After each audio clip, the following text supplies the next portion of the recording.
around the writing world, developmental editors are suddenly turning into book coaches, and I'm one of them. Is this just a trend, a way to make more money, or something else entirely? I am usually the one lagging behind trends, not jumping on them when they start, but I am currently part of the wave of developmental editors who are becoming more focused on coaching writers instead of just editing manuscripts. And today I want to take you behind the scenes and talk about why this shift is actually a good thing for writers and how coaching can benefit you, especially if you are a newer writer. So stay tuned for all the nosy behind the scenes details of why I shifted my business from just editing to now include coaching. Hey writers, if you want to write great books just like the ones you've been reading and falling in love with all your life, the Better Writer podcast is here to help. My name is Olivia. I'm a former high school English teacher turned developmental editor and certified fiction book coach. And I'm on a mission to help you become a better writer, one episode at a time. Let's dive in. Welcome to episode 36 of the Better Writer podcast. I am so excited that you are here to come behind the scenes with me and talk about why I shifted my business from editing to coaching. And to start, we need to go all the way back to before I was actually an editor. Once upon a time, I was a high school English teacher.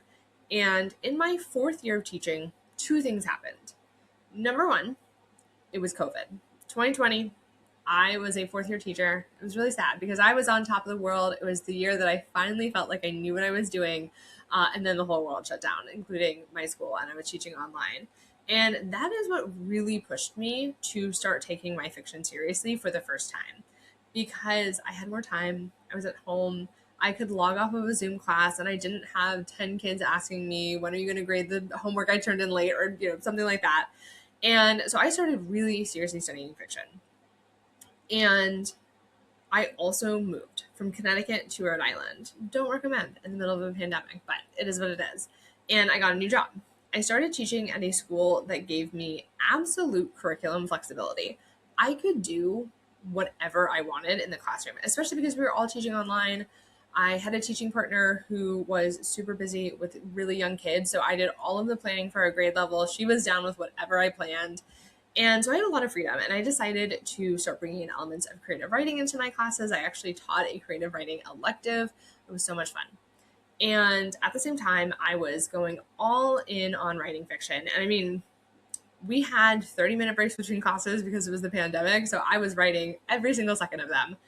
And in that time, I realized that what I was learning about the craft of writing fiction professionally was the complete opposite of what I had always been taught about writing as a teacher, as a student.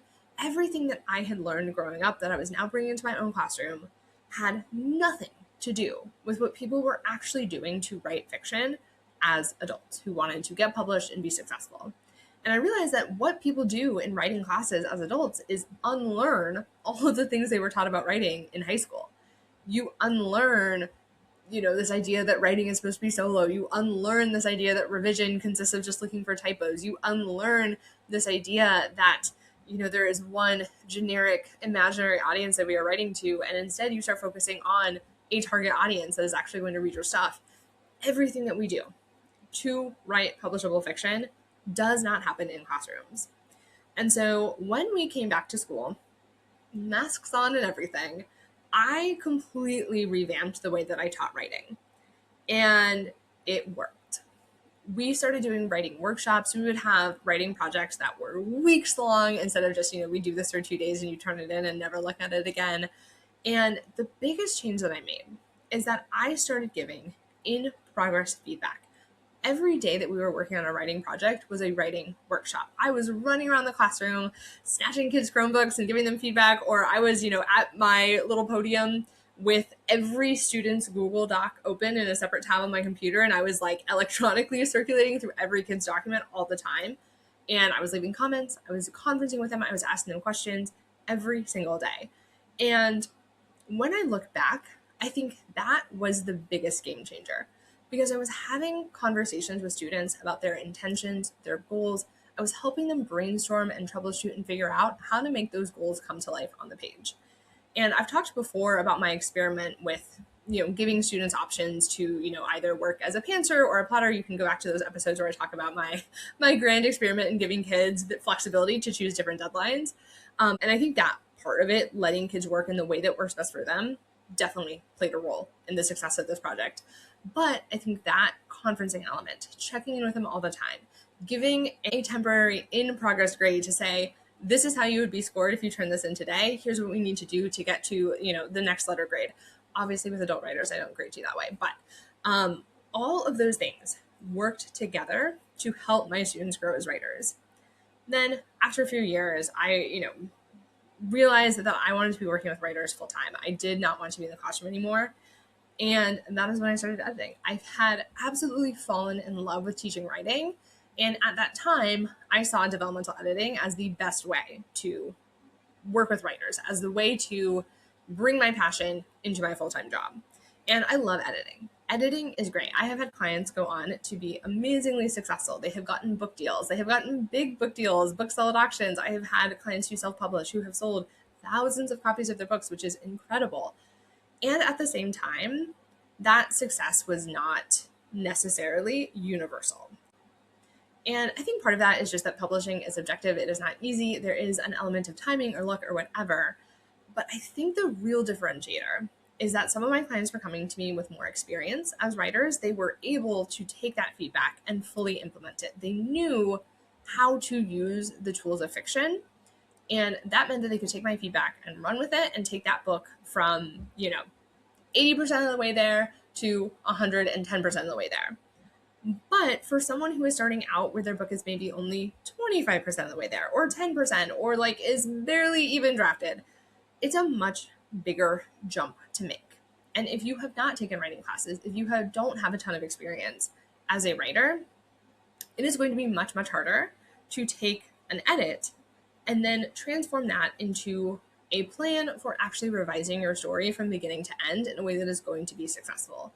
And as I started working with writers, I started to notice this trend where I offer a package deal where you can get a developmental edit and then a follow-up manuscript evaluation. Or sometimes we reverse it and I do the manuscript evaluation first and then the developmental edit. And those packages are great. It's amazing. But I started to notice that people were coming back to me for that round 2 with a manuscript that hadn't really changed that much. And at first I started questioning myself, thinking, are they just choosing not to follow my feedback? Was it bad feedback? Did I do the wrong thing? Did I not explain myself? And what I realized is that the problem wasn't necessarily with my feedback. It was that the writer didn't necessarily know how to implement it. They wanted to implement it. They agreed with me. They wanted to make changes in their story. They just didn't quite know how. And I think that is a much more common problem with editing than people really talk about, that you need to know how to write before an edit is really going to be helpful. You have to have a basic understanding of how fiction works because there's only so much we can do with an edit. An edit gives you feedback on a snapshot of your story. You are getting feedback on a moment of your writing process because we are only looking at that one draft in isolation. And even though I offer follow-up calls, even though I do revision evaluations, after the edit, you're pretty much on your own to actually figure out how to implement all of that feedback. And not everyone has the skill to do that. And there's absolutely nothing wrong with that. If that's you, it's normal. Writing fiction is not easy. It is a skill that we have to learn. And if you haven't yet learned it, an edit is only going to do so much for you. And you might be able to do that learning as you are applying the feedback. You might be able to figure it out on your own, but there's also a chance that you are going to miss opportunities to make your story better because you don't fully understand the feedback or don't fully know how to implement the feedback or something like that. Again, totally normal. You have to learn how to write, and an edit isn't always the best way to do that. And I'm even saying this as I used to call myself an educator editor because I love teaching people, and I was trying to teach through the comments on the manuscript or trying to teach through the editorial letter. And some of my editorial letters ended up way too long for that reason. And I think that what I have learned is that an edit just is not the proper vehicle for really learning how to write. And if you are someone who's just starting out, if you've never written a book before, if you have never taken a writing class before, and yet you plowed your way through a draft and managed to get to the end, that is incredible. You're probably not ready for an edit. And that is a boundary that I definitely want to hold more in the future, that I have already started to say that developmental editing is not right for a first draft. I think I have sometimes bent the rules if someone is really passionate about getting an edit from me, and I really need to just firmly say, you have to have done at least one round of revision before I will consider you as a developmental edit client. And I think even more than that, I don't even think a manuscript evaluation is always the best choice if you do not have that experience, because again, you aren't going to be overwhelmed by comments in that situation, but is the question of, do you know how to implement this feedback? Do you know all of the techniques that you need in order to bring this feedback to life on the page? And all of that to say, the shift to coaching allows me to close that gap, because instead of just giving feedback on a snapshot of your manuscript at one point in time, I get to work with you on that draft from where you're starting all the way to where you want to go. And that is why I created my coaching program, to teach you everything that you need to know to take feedback from me and actually use it, giving you everything you need to know to figure out parts of your story on your own, as well as that when you get feedback from me, you are getting feedback on a stronger version of your story already, and then we can move it even further after that. And that's what I do in my course, Reader Ready Revisions. You get the lessons from me that are already pre-recorded, explaining the basics, the things that you need to know in order to bring your story to life on the page. Then you get feedback from me on your exact story, so we can work together, we can brainstorm together, we can have a conversation about what is going to work for your book. And then you can take that along with the lessons, along with the basics, and put it to work on the page. And that has been so magical and I think so helpful. And, I'll be honest, I am not in people's Google Docs 24/7. I am not, running around the classroom anymore, with adult writers, because everything is online, it's asynchronous. But I do get to capture that quality of workshopping with you on your book over time. The program is 16 weeks, so we spend 4 months together talking about your book all the time, getting into all of the details, figuring out what is going to make your story work, starting from just what kind of story are you writing, who's it for, do we know where you're trying to go? Because you would not believe how many first-time writers aren't actually crystal clear on their genre or who their target audience is. And that is the thing that we need to figure out first to make sure you are on the right track. We get to have conversations about that and figure that out together. And you get feedback on that work. You're not just getting feedback on your manuscript, you're getting feedback on, do I have the right genre category? Do I know who I'm writing for? Do I know how to make sure that I hit all of the requirements of that genre? Then we move into actually analyzing your story. We start with the reverse outline. You get feedback on your reverse outlines. You have feedback from me before you rewrite a single word of your story. We are not just waiting until the whole draft is done and feels complete for me to come along and say, actually, you missed this critical thing and now we have to rewrite everything from scratch. No, we figured that out in the reverse outline from the start. Then you start rewriting, and I am there during the course to conference with you. There are options for one-on-one calls. We have the group calls pretty much every week. And then I email you every week for a year. And that's actually my favorite part, because I am not expecting anyone to fully rewrite their story in 4 months. Maybe you could, but I don't recommend it, and it's definitely not necessary. But you don't need to rewrite it in 4 months, because you are going to have access to me for an entire year.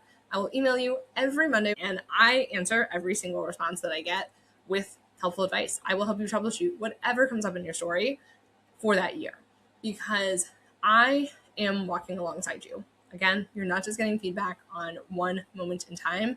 You're not just getting 1 hour to follow up with me and then, figuring out the rest on your own. You get me in your back pocket for a year plus 4 months of the actual course, so that I can help you at every stage in the process. And the more I think about why this transition is helping writers, why coaching is becoming a trend, it's because I think we've all realized that writing is hard. Writing is hard, and we need support. We don't just need support at one moment in time through an edit. We need support throughout, especially if you're just starting out, especially if you do not know what you're doing yet. And I think sometimes there is still this myth that writing is a natural talent, that you will just figure it out, that it should just, come into you through osmosis because you've read books before. And we can definitely learn from reading, published books and things like that. But this is a skill, and skills need to be taught. You need support, you need coaching. And I really love getting back into that feeling of leaning across a student's desk, looking at that tiny Chromebook screen and helping them figure out how to make their story better. Obviously, that looks different when everything is online and virtual, but it really feels like I'm getting back in that energy that was so transformative for that group of students when I started teaching writing this way. And I miss that. And I didn't realize I was missing it until I started coaching again. And I think the thing that I want to end with is, again, editing is not bad. Editing can be great. And I think the real difference is about where you are as a writer and whether or not you have the skill to take feedback from an edit and apply it to the rest of your story. If you don't, and we got to be honest with ourselves, there is nothing wrong if you don't have that skill yet, because no one's expecting you to have mastered writing if you've never written. It's not a bad thing to need support. And I think something that I really want to encourage people is to not just think that an edit is the only thing, that you must have an edit because that's what people do. And you've probably seen in writing groups that it's time for an editor. And it might be, but it might not be. And I think coaching is a great substitution for a developmental edit specifically. We are not talking about copy editing and proofreading. That is a whole separate conversation. But coaching is for people who need help to implement feedback in their manuscript. And you might not know that you need help, especially if you think that you've got it. But I would say if you are a first-time novelist, if this is your very first book, if you have not taken writing classes, if you have never workshopped your work before, if you have never taken feedback and applied it in this way, start with coaching. Start with something that's going to offer ongoing support, ongoing feedback, multiple touch points to make sure that you are actually implementing it correctly. And even better when that comes with some education on what you're even supposed to be doing. Because quite honestly, my friends, if you have just written the first draft of your first book without any classes, any help whatsoever, it is probably unreadable. I'm so sorry to tell you that it is probably unreadable. And it might be readable, but it's probably not the best version of that story. And again, that is normal. You didn't do anything wrong. You just don't know how to write yet, because this is not something we were taught in school. Yes, you learned how to spell and write words in school. You did not learn how to write fiction. Unless maybe you were in my classroom for like 2 years when I was, still teaching and teaching this way. But or maybe you had a teacher who was similar to me and got to do whatever they wanted and chose to teach fiction. But most likely you did not learn how to write fiction successfully in your school. And that's normal. That is the norm. That's the baseline that we're starting with. Then we learn, we grow, we figure it out. And you can either figure it out on your own through trial and error, which is going to take you a lot of time and be super frustrating, or you can get help. And then I would say, if you are someone who is experienced, you know how to write fiction, an edit is great. Do that. If it's working for you, stick with it. But if you have gotten an edit and realized that you didn't actually really change your book for the better, it might be because that's just not what you needed. You needed ongoing support and education, not feedback on a snapshot of your story. All right, that is why I have shifted my business from editing to coaching. I think it is better for writers. There is also the side of it that because I'm now doing a group coaching program, I can also help more people at one time. It makes it a little bit more financially sustainable for me. It makes my schedule a little bit more sustainable. So I didn't really get into that, but there is kind of the selfish side as well. But I wouldn't be doing it if I didn't think it was genuinely helpful. I created this business to help writers. I have been helping writers from day one when I started this business, and that is what I will continue to do. But now I get to do it in a way that is honestly a little bit more fun for me, or a lot more fun, honestly. I love the coaching aspect. I love working with people over time. I think that's one of the things I really miss from teaching. It also feels more sustainable, which means I get to keep doing this work and I get to keep offering support to writers because this is my full-time job. So I do need to make money at it in order for it to be sustainable. So it is a really nice balance. It helps my life. I think it is much more helpful for writers, especially those beginners. And I will say, my editing services are not going anywhere, especially if you are a returning client and an experienced writer and you want to work with me as an editor. I still offer it. It's not going away, but I am definitely going to be more consciously shifting people toward reader-ready revisions and toward coaching if I think that's the best fit. And I have done that before, but I think I'm going to really double down on that as well, especially for people who are newer and just starting out, because you need that ongoing support. And I will also say that, generally speaking, if you are looking at a developmental edit specifically, every package I offer for reader-ready revisions is going to be cheaper than a developmental edit, unless your manuscript is super, super short, in which case you're probably not coming to me because I am your epic girl. I love working with long books. So this is not, I don't want you to listen to this episode and think that I am just trying to make more money off of writers with less work, because that is not the case. It is cheaper than editing. At least for developmental editing. A manuscript evaluation, it definitely depends on your word count and what you're looking at, but it is a way that I'm able to offer way more value to writers over time in a way that also is more sustainable for me, both financially and personally, but at a lower price point for you. So it really checks every box in that I get to help more people. I get to make my services a little bit more accessible. Definitely not cheap, just being honest there, but definitely more accessible than a developmental edit, which can be usually over $2,000 is the minimum that we're looking at, depending on your word count. So Reader Ready Revision starts at $9.96. Still definitely not cheap, but cheaper. So again, this is a win-win. Now I'm rambling. Sorry, I have a tendency to do that. But the bottom line is that coaching is a great option if you are someone who's just starting out, someone who needs that writing education and the ongoing support to make sure that you actually implement everything that you know you need to fix and everything that you don't know you need to fix in your manuscript over time.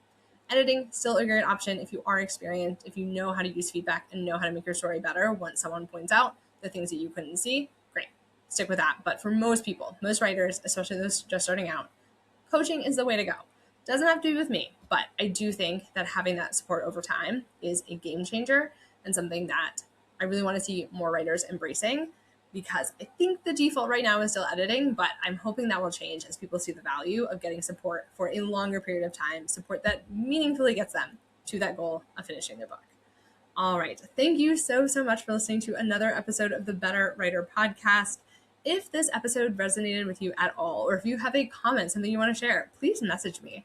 I'm on Instagram at Olivia Helps Writers. Slide right into my DMs. Let me know what you're thinking. Let me know your questions, your comments, whatever it is. Please reach out. I would love to hear from you. And of course, if this episode helped you, please think about sharing it with a friend who needs it too. All right. Thank you again for listening. Have a wonderful week. Keep writing. Keep getting better. One word at a time. See ya.